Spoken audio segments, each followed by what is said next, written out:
hamdan wa syukran lillah, wassalatu wassalamu ala rasulillah man la nabiyya ba'dah. Allahumma salli ala Muhammadin awwalu makhluqatika nur min nuri dhatika nabika wa rasulika rahmatan lil alamin. Amma ba'du, Bapak Ibu, orang-orang tua saya yang saya muliakan, hadirin dan hadirat yang berbahagia dan yang dirahmati Allah, itu juga kaum muslimin dan muslimat, para pendengar dimanapun berada. Puji dan syukur marilah senantiasa kita panjatkan ke hadirat Allah Subhanahu wa Ta'ala, serta salawat dan salam kepada junjungan kita Nabi besar Muhammad sallallahu alaihi wasallam, yang sangatlah kita harapkan syafaat beliau di yaumil akhirah. Di dalam kitab Syu'abul Iman yang disusun oleh Imam Al-Baihaqi, juga seorang ahli hadis, ada disebutkan satu hadis Rasulullah sallallahu alaihi wasallam untuk menjadikan kita orang yang lebih baik dari berbagai beberapa sisi yang bisa kita kerjakan di dalam hidup dan kehidupan kita di dunia ini. Di dalam kitab tersebut dinukilkan bahwa an Abi Hurairah radhiyallahu an, ya, dari Abu Hurairah radhiyallahu an, qala Nabi sallallahu alaihi wasallam, ya, Nabi Muhammad sallallahu alaihi wasallam bersabda, kata Rasulullah, kun wari'an takun a'badan nas. Jadilah kamu orang yang warok, niscaya kamu akan menjadi sebaik-baik manusia yang beribadah. Warok adalah kemampuan menjaga diri dari yang haram, begitu juga yang syubhat. Karena dengan demikian ini bisa memberikan kebeningan dan kebersihan hati. Karena memang salah satu dari yang menghalangi kita untuk memang melakukan kebaikan itu, manakala yang haram dan tidak jelas itu selalu ya berada di badan kita, ya apa saja ya, baik yang dikonsumsi makanan ya atau hal-hal lain yang kita kenakan, ya sepanjang itu ya tidak jelas kondisi halal haramnya itu, ini jelas menimbulkan ya nilai membuat kita terhalangi untuk betul-betul beribadah kepada Allah. Ketika Ibrahim bin Adham ya hendak uzlah di Masjidil Aqsa pada bulan Rajab, itu dia mempersiapkan diri, di mana dia mempersiapkan diri dengan membawa satu tandan kurma. Dia beli kurma itu di pasar kurma. Ya begitu dia beli, ternyata di bawah tandanannya itu ada yang jatuh, ya satu butir. Dia merasa bahwa karena pas sejajar dengan tandanan kurmanya itu, berarti ini kurma yang jatuh dari tandan yang dia beli. Kalau gitu ya kurma ini juga, ya dia ambil itu kurma, ya dia bawa ke Masjidil Aqsa. Maka uzlah, beribadahlah dia di sana. Nah ketika dia beribadah ya ternyata ramai juga ya, di situ diungkapkan malaikat beribadah.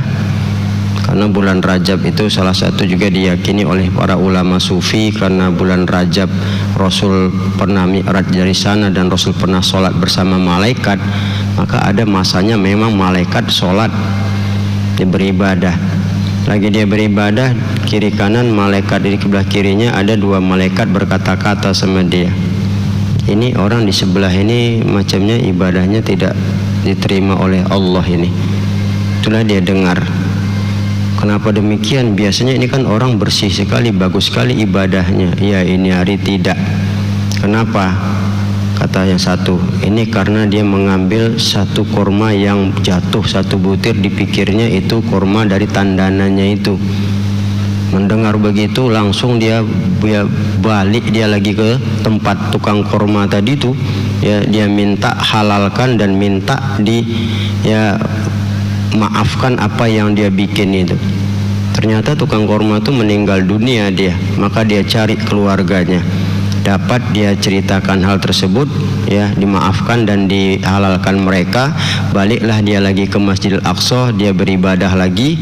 Maka didengarnya balik, ini baru bisa berterima amalnya karena dia sudah bersih dia. Inilah kalau kita lihat. Jadi memang sembarangan di dalam ya mengkonsumsi itu tanpa ada kejelasan itu memang ya perlu diwaspadai bagi kita. Ya biarlah sedikit asal jelas halal dan barokahnya itu ya tidak banyak, tapi dipastikan kenyataan itu memang tidak benar dan tidak layak untuk dikonsumsi secara hukum. Makanya di Quran itu kan kulu wasrobu mimma razaqakumullahu halalan thayyiba. Halal di luar baru thayyib. Yang kedua kata Nabi ya, wa kun qani'an takun ashkaron nas. Jadilah kamu orang yang qanaah, kamu akan menjadi orang yang paling bersyukur, manusia yang paling bersyukur. Kenapa kalau kita lihat qanaah ini kan satu sikap mental ya, di mana kita bisa menerima apa adanya rezeki yang diberikan Allah pada saat itu. Arti saat itu adalah hari-hari yang kita jalani itu belum tentu dapat banyak. Kadang banyak, kadang sedikit, tapi dia bisa menerima. Ya, dia bisa ridho dan rela kenyataan yang ada itu. Ini yang perlu. Kita ini kan syukur itu kan kalau banyak aja. Padahal sedikit ada pun itu harus disyukuri daripada tidak ada sama sekali. Bahkan ada yang lebih pandai bersyukur lagi, nggak ada pun sama dia, alhamdulillah. Ya seperti Rasulullah diajarkan sama kita, nggak ada ya puasa, ada makanan ya Aisyah, tidak ada ya Rasul, alhamdulillah saya puasa. Nah, langsung dia puasa sunat, nah selesai. Ini syukur tuh seperti itu.